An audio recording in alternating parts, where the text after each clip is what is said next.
श्री कृष्ण ने गीता का उपदेश जो दिया था महाभारत के युद्ध में कुरुक्षेत्र में, एक तरफ 100 पांडव थे, एक तरफ एक अर्जुन था। वो चाहता था 100 पांडवों को भी वो उपदेश दे सकता था, पर नहीं, उसने अर्जुन को चुना।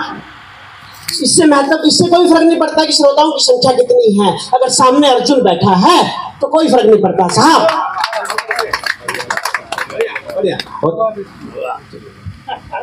जी, कि देश की चेतना की। सर, मुझसे आते हुए मेरी पत्नी ने पूछा कि आज कवि सम्मेलन करने कहाँ जा रहे हो। मैंने कहा मैं मुंबई मेरे साधु के यहाँ जा रहा हूँ। उसने कहा साधु? पर मुंबई में तो मेरी कोई बहन रहती ही नहीं, साधु कहाँ से आया? मैंने कहा देखिए, आज मैं रिश्ते में साधु के यहाँ नहीं जा रहा हूँ।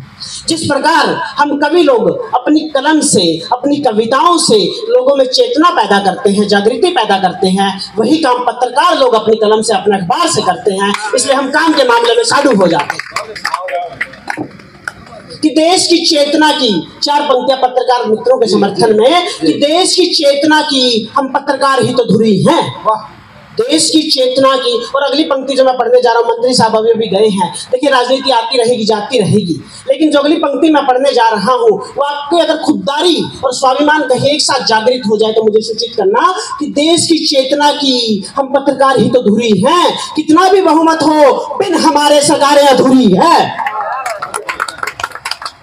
कि देश की चेतना की हम पत्रकार ही तो धुरी हैं, कितना भी बहुमत हो, बिन हमारे सरकारें अधूरी है। अरे हम ही तो करते हैं झूठ का पर्दाफाश। साहब, एक अगर फेक न्यूज कहीं चलती है, पर कोई पत्रकार अगर ट्वीट कर दे, कोई अखबार ये कह दे कि ये न्यूज फेक है, तो दुनिया उस पर तुरंत विश्वास कर देती है कि हम ही तो करते हैं झूठ का पर्दाफाश। दौर कैसा भी हो, जिम्मेदारी निभाई हमने पूरी है, जिम्मेदारी निभाई बहुत पूरी। और सर, अभी सर इससे ज्यादा मैं आप लोगों की चापलूसी नहीं कर सकता। दरअसल मैं हरियाणा से हूँ और सीधे सीधे अपनी तमीज पर, अपनी औकात पर आ जाता हूँ। जी, पत्नी की बात कर रहे थे। पत्नियों की, महिलाओं की शिकायत रहती है कि पति उतनी मोहब्बत नहीं करते जितनी पत्नी करती है, पर मेरा ऐसा बिल्कुल भी नहीं मानना है। मेरा मानना है पति ज्यादा मोहब्बत करते हैं, पत्नी कम मोहब्बत करती है। मैं पति और पत्नी की मोहब्बत का एक पंक्ति का अंतर बताता हूँ कि दुनिया में कोई भी पत्नी अपने पति की बहन से उतना प्यार नहीं करती जितनी दुनिया का कोई भी पति अपनी पत्नी की बहन से करता है। अच्छा है, बहुत अच्छे, बहुत बढ़िया। अच्छा जी, बहन ना हो नहीं सर, वो भी इधर उधर देखता रहता, कोई चचेरी हो ममेरी। आदमी सर, आदमी अपनी प्रवृत्ति नहीं बदल सकता। जी जी, इनके नहीं है, इसीलिए जगह पूछ रहे हैं। इस उम्र में आकर के शादी का मोह है, मैं आपके इस प्यार को प्रणाम करता हूँ। जी जी, पर अच्छा लग रहा है सर, बड़ा अच्छा महफिल सची है और बड़ा अच्छा लगता है इस तरह की महफिलें सजती रहे। मेरा ये भी मानना है कि पत्नी से कभी आप बहस में नहीं जीत सकते, आप आर्ग्यूमेंट में वाइफ से जीत ही नहीं सकते। वो ये मेरा पनीर की सब्जी खाने का मन था, बाजार गया, पनीर लेकर आया, पत्नी से कहा पनीर की सब्जी बना कर दे दो। उसने कहा मोटे आदमी, तुम्हारा वेट बढ़ता जा रहा है, हाइट वेट रेशियो गड़बड़ाता जा रहा है, उसके बावजूद तुम्हें पनीर की सब्जी खानी है। मैंने कहा देखो, तुम समझ नहीं रही हो, मेरा वेट तो बिल्कुल सही है। अब ऊपर वाले ने हाइट ही कम दे दी, उसका मैं क्या करूँ? वो गुस्से में किचन में गई, पनीर की सब्जी बनाकर लाई। मैंने सब्जी चखी, बहुत तेज नमक। सब्जी चखते ही मेरा दिमाग खराब हो गया। मैंने कहा बेवकूफ, तुम्हें पनीर की सब्जी नहीं बनाने आती, कितना तेज नमक डाला है? उसने कहा चुपचाप खा लो जो दिया है, मैंने नमक तो सही मात्रा में डाला है, तुम बाजार से पनीर ही कम लेकर आए थे, उसका मैं क्या करूं? अब जी, अच्छा सर, मुझे लगता है समाज भी पुरुषों के साथ दोहरा व्यवहार करता है। अच्छा, मतलब सुरेश भैया, अगर कोई महिला सिद्धि हो तो उसको गाय कहा जाता है, गाय है गाय। हाँ। और अगर कोई पुरुष सिद्धा हो तो उसको गधा कहा जाता है। ये सही है, ये सही है जी। और देखिए क्या है ना, अब आप अगर पत्नी की सोचो, चलो कई बार दरिया दिल दिखाना हर जगह अच्छा नहीं रहता। मेरी पत्नी आई, मुझसे बोली सुनो मुझे ब्यूटी पार्लर जाना है, 2000 रुपये दे दो। मैंने उसको 5000 रुपये देते हुए कहा कि 2000 में तेरा क्या होगा? अच्छा है, अच्छा है, बहुत बढ़िया, बहुत बढ़िया। हाँ जी। अच्छा, पत्नी की इच्छा रहता है कि घुमाने ले चलो, छुट्टी का दिन हो, अपन सोच ले चलो अपनी संडे का दिन है, थोड़ा रिलैक्स करते हैं, और उसका रहता है कहीं घुमाने ले चलो। आप अगर अपनी बची खुची सैलरी में से घुमाने ले जाने की सोचो तो समस्या है कि लेकर जाओ कहाँ। अगर आप उसको मान लो हिल स्टेशन ले जाओ तो कहेगी वोमिटिंग सेंसेशन होती है। अगर आप उसको मान लो समुद्र किनारे बीच पर ले जाओ तो कहेगी टैनिंग हो जाती है। अगर आप उसको बाजार में ले जाओ तो कहेगी कहाँ भीड़ भरी जगह ले आए, किसी सुकून की जगह ले चलो। पर मैंने इसका समाधान निकाल लिया है, मैं उसको ले गया शमशान घाट। अच्छा। वो बोले शमशान घाट यहाँ क्यों लेकर आए हो? मैंने कहा पगली, लोग मरते हैं यहाँ आने के लिए। एक बार आगे से पीछे तक तालियां बताकर बताए कि आप सुन रहे हैं। मुझे यहाँ से कविता याद आ जाती है, साहब माथेरन, अपने मुंबई के पास हिल स्टेशन माथेरन, वहाँ मैं घूमने गया था अपनी पत्नी के साथ। जो मेरे साथ सच्ची घटना हुई, उस घटना पर आधारित एक कविता कि पत्नी की इच्छा या यूं कहिए उसके रूठने पर, घर के बचे खुचे 2-4 बर्तन भी टूटने पर छुट्टी के दिन घूमने का कार्यक्रम बनाना ही पड़ा और पिछले इतवार को माथेरन जाना ही पड़ा। वाह। अपने 2 पहिया वाहन से गिरते पड़ते जैसे तैसे माथेरन पहुंचे। हर कदम 2 कदम पर एक आदमी आता, कमरा चाहिए क्या साहब ये चिल्लाता। सर आपके साथ भी हुआ होगा? हर कदम 2 कदम पर एक आदमी आता, कमरा चाहिए क्या साहब ये चिल्लाता। ना करते जब मैं थक गया था तो मेरे मुंह से सच में सच निकल गया था। मैंने कहा जिसे तुम गैर समझ रहे हो वो अपनी ही है।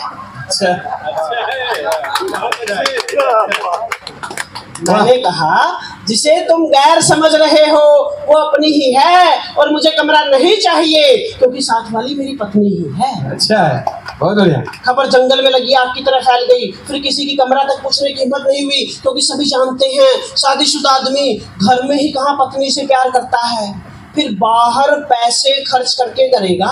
हाँ, क्योंकि सभी जानते हैं शादीशुदा आदमी घर में ही कहाँ पत्नी से प्यार करता है, फिर बाहर पैसे खर्च करके करेगा।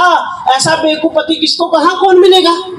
क्योंकि बात बेशक कड़वी हो पर सच्ची लगती है। पत्नी हो या नौकरी हमेशा दूसरों की अच्छी लगती है। वाह। पर सर मुझे लगता है हम हंसाने के लिए, आप लोगों के चेहरे पर मुस्कान लाने के लिए कुछ भी कहें, पर मैं अपनी जिंदगी का एक वास्तविक किस्सा भी आपके समझ रखना चाहता हूँ। आज से 5 साल पहले जब मैं बैंक की नौकरी करने पहली बार मुंबई आया था तो शाम को ऑफिस से निकलते वक्त अगर कोई पूछता कहाँ जा रहे हो तो मैं कहता रूम पर जा रहा हूँ, फ्लैट पर जा रहा हूँ। आज शादी के 2 साल बाद शाम को ऑफिस से निकलते वक्त अगर कोई पूछता कहाँ जा रहे हो तो मैं कहता हूँ घर जा रहा हूँ। या पत्नी है तो ईंट और सीमेंट की 4 दीवारी को घर में बदल देती है। नहीं, दरअसल बैलेंस करना पड़ता दादा। समस्या वीडियो रिकॉर्डिंग हो रही है।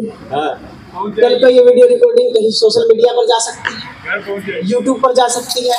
पहले ये वीडियो यूट्यूब पर जाएगी, वहां से इसको मेरी बीवी देखेगी, वीडियो देखने के बाद वो मुझे देखेगी और उसके बाद मैं दिखाई देने लायक नहीं रहूंगा, इसलिए बीच बीच में बैलेंस करता रहूंगा। बहुत अच्छे, बहुत बढ़िया, बहुत बढ़िया।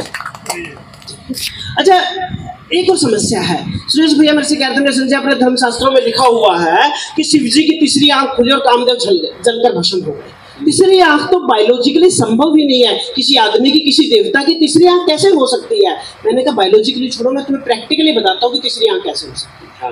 मैं आज शाम को ऑफिस से जैसे ही घर जाओ, पत्नी से कहना सुनो मूवी देखने चलते हैं, तुम फटाफट तैयार हो जाओ, खाना भी बाहर ही खा लेंगे, और उसके बाद बाजार चले जाना, अपना मोबाइल स्विच ऑफ कर रात को 11 बजे घर लौटना और जाते ही पत्नी से सिर्फ एक सवाल करना, खाने में क्या बना है।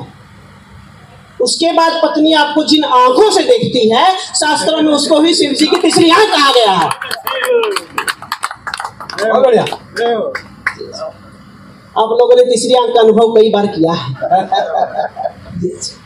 बैंक में अधिकारी हो सर, बैंक की भी बात करते हैं। देखिए, हम बैंक वालों का सर किसी नियम को, किसी कानून को अपनी तरफ कैसे मोड़ा जा सकता है, हम बैंक वालों से बेहतर कोई नहीं जानता। वह ये शाम के 4 बजे थे, मेरे ब्रांच मैनेजर के पास कॉल आए, सर कुछ पैसे निकलवाने हैं। बड़ी खूबसूरत आवाज़, और ब्रांच में खूबसूरत आवाज़ें कम सुनने को मिलती है, इसलिए ब्रांच मैनेजर ने कहा कोई बात नहीं मैडम आ जाइए। भयंकर बदसूरत लड़की, देखते ही ब्रांच मैनेजर का दिमाग खराब हो गया। नहीं विड्रॉल नहीं हो सकता। क्यों सर, अभी आप फोन पर तो कह रहे थे कि पैसे निकल जाएंगे, अभी मना कर रहे हैं, ऐसा क्यों? देखिए, नेगोशिएबल इंस्ट्रूमेंट एक्ट में साफ साफ लिखा हुआ है अगर वर्ष और फिगर में अंतर हो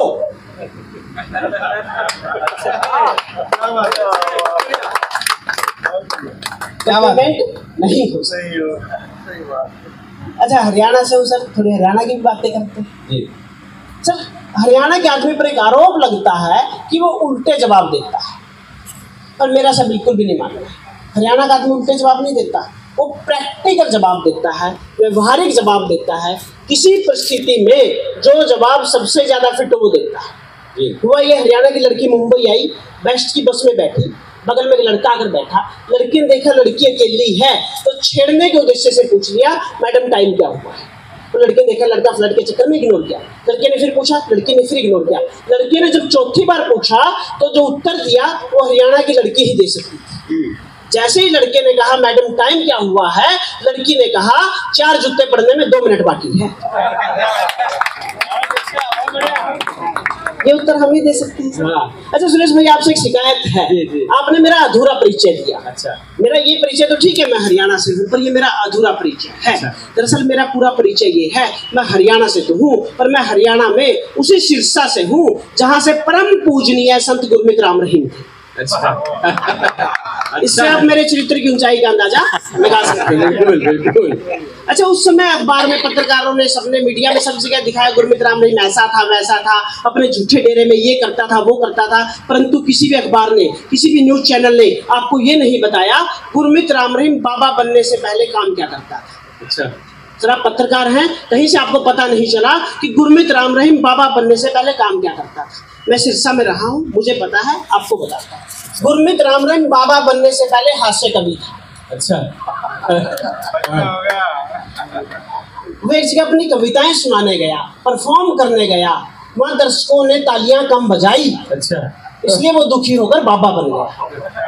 और वही गलती आज आप लोग कर रहे हैं। रामफल का इंटरव्यू चल रहा था, इंटरव्यू लेने वाला भी कमाल कर रहा था। पूछा पहला ही सवाल, मच गया बवाल। बोला बताओ रामफल, भैंस बड़ी की अकल। बताओ रामफल, भैंस बड़ी की अकल। कोई और होता तो अकल ही कहता, पर चूंकि आदमी हरियाणा से था, बोला साहब भैंस ही बड़ी होती है अकल से। साहब बोले कह सकते हो तुम ऐसा कैसे, कोई कारण है तो बताओ, जरा विस्तार से समझाओ। रामफल बोला पहला कारण, भैंस दूध देती है, अकल दूध नहीं देती। पहला कारण, भैंस दूध देती है, अकल दूध नहीं देती। उसी दूध को पीकर हम बड़े होते हैं, हम बड़े होते हैं तो हमारी अकल भी बड़ी होती है। मतलब भैंस का दूध पीने से अकल बड़ी होती है, इसलिए भैंस अकल से बड़ी होती है। दूसरा कारण, हम अकल को सिर पर लेकर चलते हैं, पर क्या आप भैंस को सिर पर रख सकते हैं? नहीं। क्यों? क्योंकि भैंस अकल से बड़ी होती है।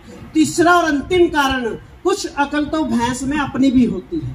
हाँ, कुछ अकल तो भैंस में अपनी भी होती है, इसलिए पूरी की पूरी भैंस अकल से यकीनन बड़ी होती है। वाह। साहब गुस्से में चिल्लाए, ये फालतू के लॉजिक मत गिनवाओ, कोई ढंग की बात है तो बताओ। रामफल बोला साहब देखिए, कवि का किसी जाति, पार्टी, धर्म या राजनीति से कोई वास्ता नहीं होता।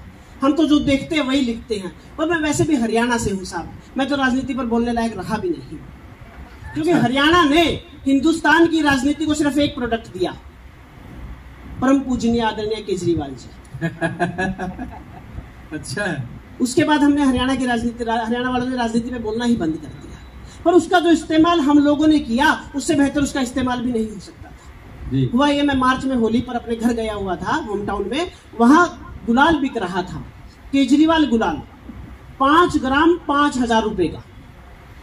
मैंने दुकानदार से पूछा भाई साहब इतना महंगा गुलाल, ऐसी क्या खास बात है इस गुलाल में? उसने कहा एक बार गाल पर लगाकर छोड़ दो, हर 10 मिनट में रंग बदल लेता है। और वैसे मैं नेताओं की सर कोई बात करूंगा भी नहीं, क्योंकि मेरा मानना है कि नेता लोग बड़े दूरदर्शी होते हैं जी। मतलब जितने दूरदर्शी हम आप नहीं होते उतने नेता होते हैं। मैं उदाहरण सहित बताता हूँ। वह ये दिल्ली में एक नेता अपने सेक्रेटरी के साथ निरीक्षण पर निकला अपने विधानसभा की, और निरीक्षण पर जाते उसको एक प्रिंसिपल मिले। प्रिंसिपल से पूछा बताइए तुम्हें कितना फंड चाहिए? प्रिंसिपल ने कहा मुझे 50 लाख रुपए चाहिए, ताकि मैं थोड़ा स्कूल की मरम्मत करवा सकूं, थोड़ा बेंच लगा सकूं, थोड़ा स्कूल अच्छे से रिनोवेट हो जाए। फिर थोड़ी आगे गए, थोड़ी आगे एक जेलर मिले। जेलर ने कहा मुझे सिर्फ 5 लाख रुपए चाहिए, ताकि मैं थोड़ी जमीन समतल करा सकूं और कैदी आराम से सो सके। वो वापस विधानसभा आए, आकर बजट सेंक्शन हुआ, उसे जेल को 50 लाख और स्कूल को 5 लाख दिए। तो सेक्रेटरी बोले साहब आप उल्टा कर रहे हैं, दरअसल हमें जेल को 5 लाख और स्कूल को 50 लाख देने थे, आप उल्टा दे रहे हैं। उसने कहा देखो धैर्य से और अकल से काम लो, अभी हमें स्कूल तो जाना नहीं।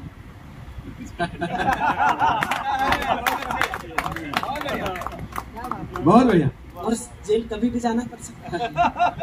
और जिस प्रकार ईडी और सीबीआई चल रही है, ना जाने कब किसी सिसोदिया को जेल जाना पड़ जाए। बहुत अच्छा।